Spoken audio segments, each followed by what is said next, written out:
भाव है। अब मोहि भाव भरोसा हनुमंता, अब बिना हरि कृपा मिले नहीं संता।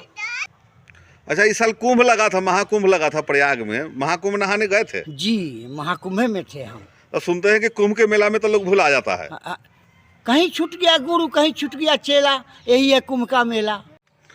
जय श्री राम दोस्तों, इस वक्त हम लालगंज के ब्लॉक के पास सिंहेश्वर महादेव मंदिर ब्लॉक के पास लालगंज में है, जिसे बड़का मंदिर भी कहा जाता है।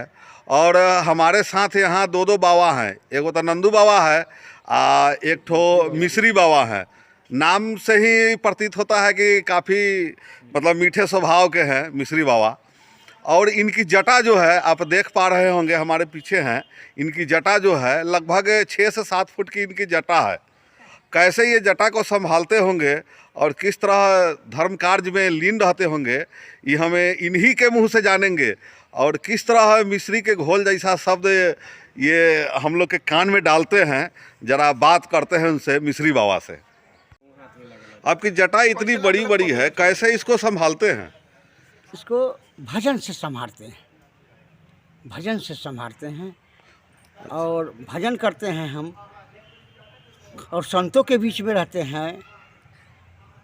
भगवान का सेवा करता हूँ, गौ का सेवा करता हूँ, मठ मंदिर का सेवा करता हूँ। प्रॉपर लालगंज में रहते हैं कि बाहर भी जाते हैं? लालगंज में मेरा जन्म धरती है, लेकिन रहता हूँ तो माने कभी कभी हाजीपुर में, बद्री विशाल में, कोन्हारा घाट। अच्छा। जो कि कंछा बाबा थे महंत, उन्हीं के सेवा में रहते थे, है ना, बाबा महाराज के।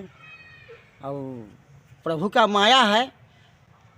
अच्छा, इस साल कुंभ लगा था, महाकुंभ लगा था प्रयाग में, महाकुंभ नहाने गए थे? जी, महाकुंभ में थे हम। तो सुनते हैं कि कुंभ के मेला में तो लोग भुला जाता है। कहीं छूट गया गुरु, कहीं छूट गया चेला, यही है कुंभ का मेला। आप वहाँ से सुरक्षित फिर लालगंज चले आए? चले आए। अच्छा। काठमांडू भी चले गए, पशुपतिनाथ अच्छा। बाबा के दरबार में। अच्छा, ये बताइए, कलयुग में जहाँ पाप चरम सीमा पर है, यहाँ धर्म की संस्थापना किस तरह हो सकती है? या मेरे पास 2 अस्त्र मिला, भगवान दिया हमको 2 अस्त्र। एक अस्त्र है दान करने के लिए दाएं हाथ, एक अस्त्र है बाएं हाथ दान करने के लिए। तो बाएं माते के ओर ही रहता है और दाएं जो है से पिता के ओर ही रहता है ना। माता पिता का ही कृपा से हम लोग जन्म लिए हैं, इसलिए माता पिता का जो सेवा करेगा, माता पिता के नमन करेगा, उससे बड़ा तो कोई हमको धर्म नहीं बुझाता है। कि माता पिता को उल्टा सीधा बोलिए, कहिए कि हम अच्छा बने, तो अच्छा तो नहीं हो रहता है देवता जी। कलयुग में सबसे बड़का चीज़ है कि धन ही रोग है, धन ही आपका रोग है, धन ही आपका सेवा है। इसलिए धन इतना दे भगवान कि जितना में हमारा सब काम हो। हाँ, गलत धन लेने के बाद आदमी के पास रोग ऑटोमेटिक आ जाता है, इसलिए गलत धन न लेना चाहिए। ये तो प्रभु का कृपा है कि भगवान राम भी यहाँ आए, भगवान कृष्ण भी आए, भगवान विष्णु के अवतार लेके भी पहुँचे, भगवान मंगनी राम के यहाँ भी पहुँचे।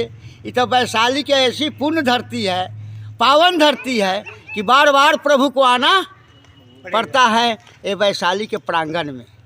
धर्म की रक्षा के लिए और प्राणियों की रक्षा के लिए भगवान हमेशा यहाँ आते रहते हैं। एक पक्षी के लिए वो आ गए, एक ग्रह के लिए भगवान हमारे धरती पर पधार गए। अब इससे क्या कहा जाए कि भगवान कौन चीज़ है? भगवान तो भक्ति है, भाव है। अब मोहि भाव भरोसा हनुमंता, अब बिना हरि कृपा मिले नहीं संता। संत के दर्शन मात्र से ही पाप क्षय हो जाता है। तो हम लोग का रूप है, इससे कल्याण चाहता हूँ, कल्याण हो, सबको कल्याण हो, वैसे हमारा भी कल्याण हो।